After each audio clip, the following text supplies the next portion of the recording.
তো জাহানের বাদশাহ হযরত উমর সাইয়্যিদিনা উমর ইবনুল খাত্তাব রাদিয়াল্লাহু তাআলা আনহু উনার শাসনামলে রোম সম্রাটের মোকাবেলায় একদল কাফেলা মুজাহিদের কাফেলা পাঠাইয়া দিলেন সেনাপ্রধান হযরত আব্দুল্লাহ ইবনে হুযাইফা রাদিয়াল্লাহু তাআলা আনহু। আব্দুল্লাহ ইবনে হুযাইফারে পাঠাইয়া দিলেন দলের সেনা প্রধান বানাইয়া। ঘটনাক্রমে রোম সম্রাটের সৈন্যবাহিনীর হাতে এই মুজাহিদের সমস্ত মুজাহিদরা যখন গ্রেফতার হয়ে যায়, বাদশার সামনে নিয়ে যখন হাজির করা হলো, বাদশা ডাক দিয়া বলে, তোমাদের দলের অধিনায়ককে মহানায়ককে? বলে আব্দুল্লাহ ইবনে হুযাইফা। আব্দুল্লাহ ইবনে হুযাইফাকে ডাকো গো। আব্দুল্লাহ ইবনে হুযাইফাকে যখন বাদশার নিকটে নিয়ে যাওয়া হলো, বাদশা ডাক দিয়া কই, ও আব্দুল্লাহ, আমার একটা প্রস্তাব তোমারে আমি দেব, কুপ্রস্তাব। যদি আমার প্রস্তাব মানো, আমি আমার রাজ্যের অর্ধেকটার মালিক তোমারে বানাইয়া দেব। আমার একটা সুন্দরী নারী আছে, তারে তোমার সাথে বিবাহ বন্ধনে আবদ্ধ করে দেব। আব্দুল্লাহ ইবনে হুযাইফা ডাক দিয়া বলে, বাদশা আগে শুনি তোমার প্রস্তাবটা কি, তারপর ভেবে চিন্তে আমি সিদ্ধান্ত নেব। বাদশা ডাক দিয়া বলে, রে আব্দুল্লাহ, এই মুহূর্তে যদি ইসলাম ত্যাগ করতে পারো, কালেমা যদি ছাড়তে পারো, তাহলে আমার রাজ্যের অর্ধেকটার মালিক তোমারে বানাইয়া দেব। আব্দুল্লাহ ইবনে হুযাইফা রাদিয়াল্লাহু তাআলা আনহু এত উত্তেজিত হয়ে গেল, এত গরম হয়ে গেল, ডাক দিয়া বলে, রে বাদশা, তুমি কি মনে করেছো গরিব অসহায় ওই গাছপালাবিহীন মরুভূমির গরিব মানুষরে ক্ষমতার লোভ দেখাইলে, নারীর লোভ দেখাইলে ইমান বিক্রি করবে? রে বাদশা, তুমি তো জানো না, তোমার কোনো আইডিয়া নাই, এমন একজন মায়ার নবীর হাতে হাত রেখে কালেমা পড়ে মুসলমান, জীবন চলে যাবে, জান চলে যাবে, সন্তান এতিম হয়ে যাবে, স্ত্রী পর্যন্ত বিধবা হয়ে যাবে গো। এরপর আল্লাহর দ্বীন ইসলাম ছাড়তে পারবো না। লা ইলাহা ইল্লাল্লাহ, লা ইলাহা ইল্লাল্লাহ, লা ইলাহা ইল্লাল্লাহ। যতই কালেমা জবান দিয়া জারি রাখবেন, জালেম তত বেশি ভয় পাবে, আপনার নিকটে আসতে পারবে না। জবানটা জিন্দা থাকবে, কলবটা তাজা থাকবে। লা ইলাহা ইল্লাল্লাহ, লা ইলাহা ইল্লাল্লাহ। সবাই লা ইলাহা ইল্লাল্লাহ, লা ইলাহা ইল্লাল্লাহ,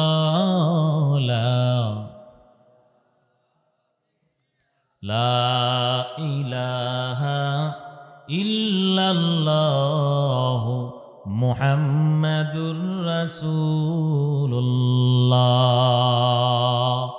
সাল্লাল্লাহু আলাইহি ওয়াসাল্লাম।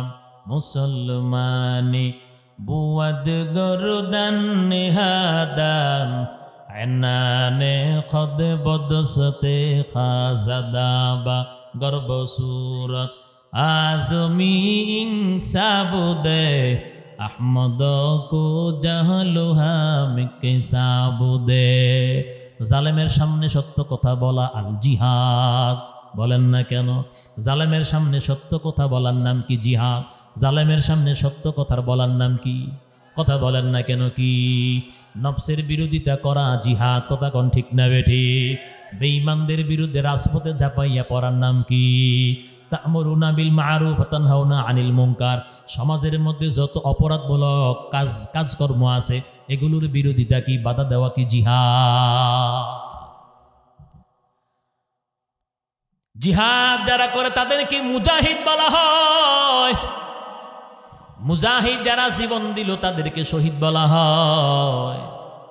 শহীদের মৃত্যুর চাইতে দামি কোনো মরণ জমিনের মধ্যে নাই। আব্দুল্লাহ ইবনে হুযাইফা রাদিয়াল্লাহু তাআলা আনহু ঘটনা বলবো না শেষ করে দেব? 12টা বাজতেছে তো ভাইজান।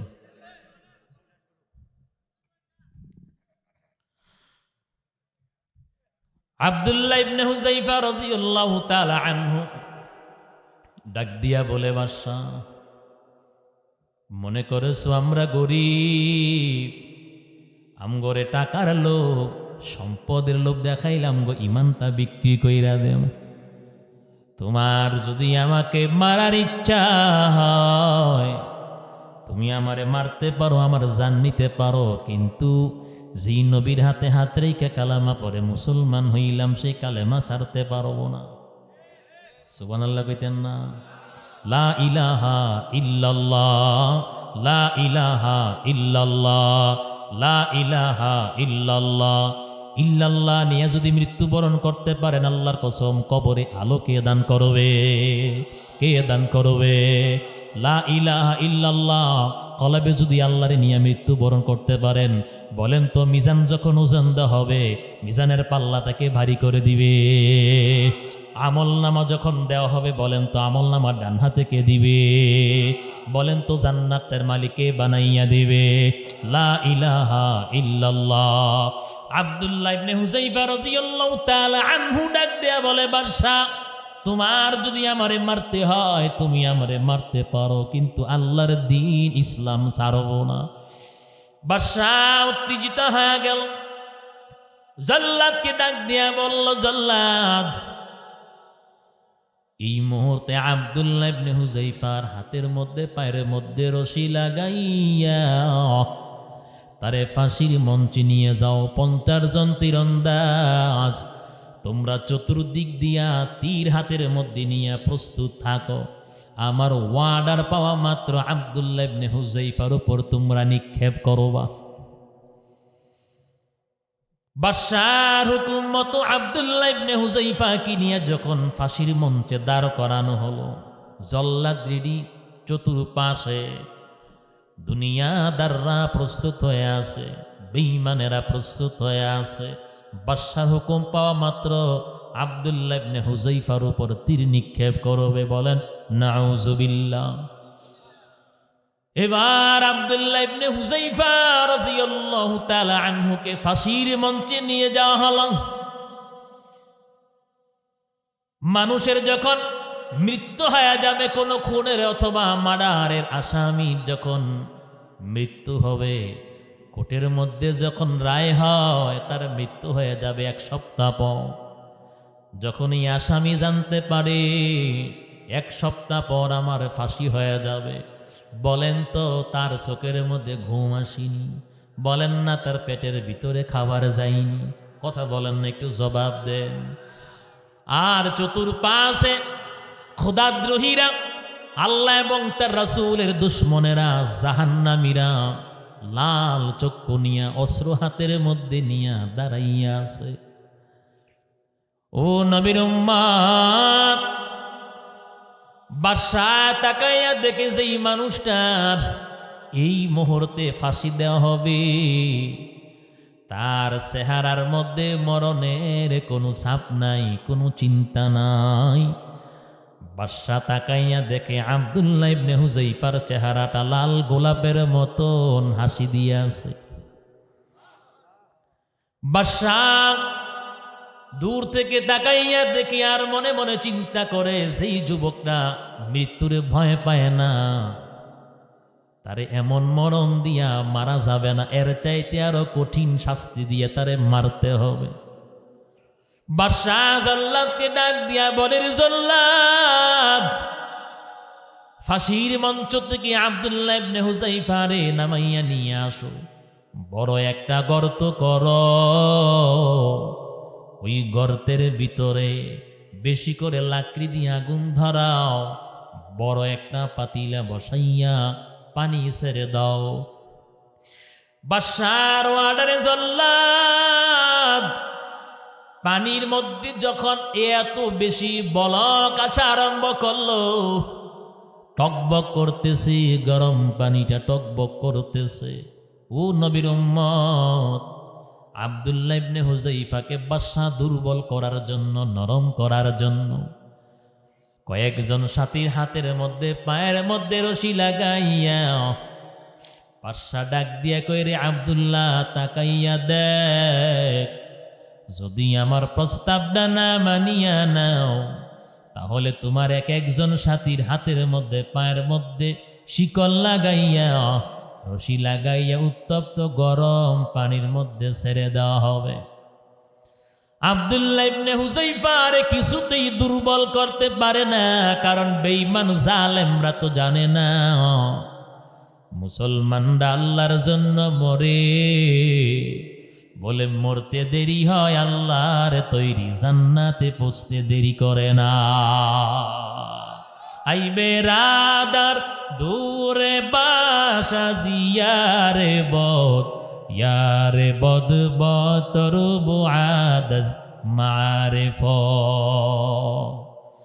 আরে কলিজা টুকরা যুবক, ও হুমনার মুসলমান, হোমনার মানুষ তো আল্লাহওয়ালা, কারণ হোমনার জমিনটা পবিত্র একটা জমিন। যেই জমিনের মধ্যে ছিলেন আল্লামা আব্দুল ওয়াহাব পীরজি হুজুর রহমতুল্লাহি আলাইহি। কথা বলেন না কেন? হোমনার জমিনটা কিন্তু একটা পবিত্র জমিন। আল্লামা আব্দুল ওয়াহাব পীরজি হুজুর রহমতুল্লাহি আলাইহি ওলিদের 10 নাম্বার কাতারের মধ্যে আছে। এলাকার মুসলমান আল্লাহর গোলাম, অতএব দুনিয়ার জন্য, দুনিয়া পাওয়ার জন্য, কোন দলের জন্য, নেতার জন্য ঈমান বিক্রি করা যাবে না। নবীর ওই প্রিয় সাহাবী হযরত আব্দুল্লাহ ইবনে হুযায়ফা রাদিয়াল্লাহু তাআলা আনহু ডাক দেয়া বলে, বাদশা, তুমি যদি আমি সহ আমাদের সকল সাথীদেরকে যদি শহীদ করো, এর উপরও আল্লাহর দ্বীন আমি ছাড়তে পারবো না। সাহাবায়ে কেরামদের ঈমানের মতন আল্লাহ পাক বারবার বলেন, তোমরাও এমন ঈমান আনো। পৃথিবীর যত বড় বড় ঝড় ঝাপটা আসুক না কেন, সাহাবায়ে কেরাম ঈমান ছাড়তেন না। সুবহানাল্লাহ কোন না? আজ আমগো ঈমান টাকার কাছে বিক্রি হয়। সাহাবায়ে কেরামদের ঈমান বড় প্রাচীরের ধাক্কা লাগার পরেও ছুটে যাইত না। এবার কয়েকজন সাথীর হাতের মধ্যে পায়ের মধ্যে রশি লাগাইয়া উত্তপ্ত গরম পানির মধ্যে ছেড়ে দিল আব্দুল্লাহ ইবনে হুযায়ফার চোখের সামনে। সাথে সাথে হাড্ডি থেকে গোস্ত চামড়া সব খসে খসে পড়ে গেল। এবার বাদশা ডাক দেয়া বলে, ও আব্দুল্লাহ, আমার প্রস্তাবটা মানিয়া লও। আব্দুল্লাহ ইবনে হুযায়ফা বলে, না না, আমি তোমার প্রস্তাব মানতে পারবো না।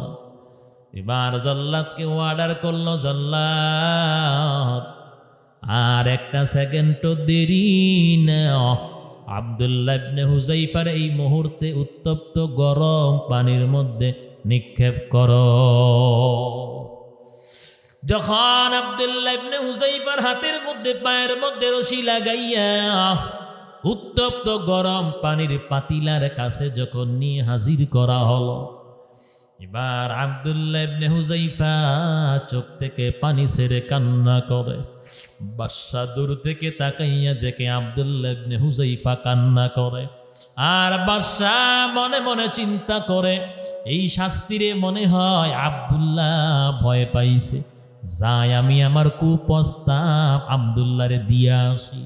আবার যখন বাদশা আব্দুল্লাহ ইবনে হুযায়ফার কাছে আইসা বলে, ও আব্দুল্লাহ, আমি জানি তুমি শাস্তিরে ভয় পাইছ, বলে তুমি কান্না কইরো না, তোমার ভয় পাওয়ার কোনো কারণ নাই।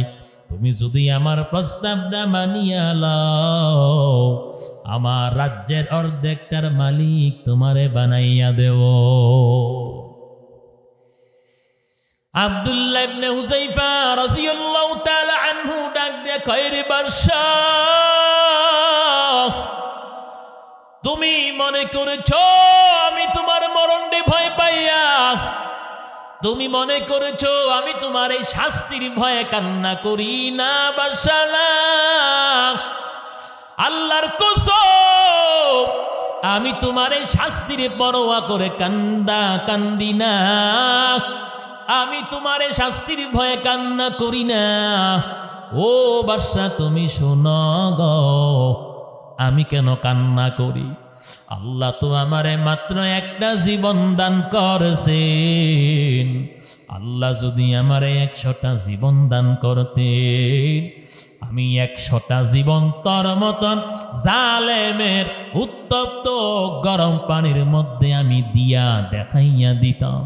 দুনিয়ার কোনো শাস্তির পরোয়া করি না, দুনিয়ার কোনো জালেমের সামনে মাথা নত করি না, দুনিয়ার কোনো আগুন দে কামান দে বিমান দে আমি ভয় করি না, দুনিয়ার কোনো জালেমকে আমি ভয় করি না, আমি আমার মালিক রে ভয় করি, আমি আমার মালিকের জাহান্নাম রে ভয় করি।